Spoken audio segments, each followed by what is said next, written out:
Kali ni aku nak tunjuk dekat korang semua kenapa korang kena gunakan phone lipat. Let's go. Okay, pilih yang phone lipat Samsung Galaxy Z Fold 6. Best kan? Benda boleh lipat. Belilah yang boleh lipat. Contohlah kita masuk kat YouTube kan, tengok Asmongold ni. Kecil kan, tengok atas ni ada macam ni. Bestnya phone lipat ni kita boleh buka dia besar lah. Tak payah aku buka.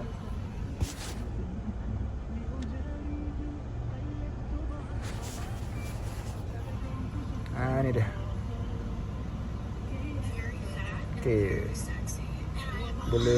Boleh feel sekali. Macam nak feel sekejap. Macam ni. Zoom to feel. Kau puas hati. Besar.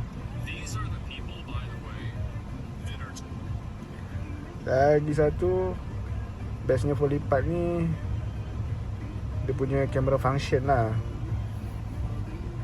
Kita boleh guna macam ni. Contohlah kan, ni kamera belakang kan. Kita boleh selfie lah guna kamera belakang dia. Tekan je atas ni, nanti dia tulis cover screen preview on tu kan. Maksudnya dekat luar ni dia keluar preview, nampak? Unlock. Sekarang kita akan tangkap gambar guna kamera belakang. 1, 2, 3. Nak video ke, nak apa ke kan, semua boleh.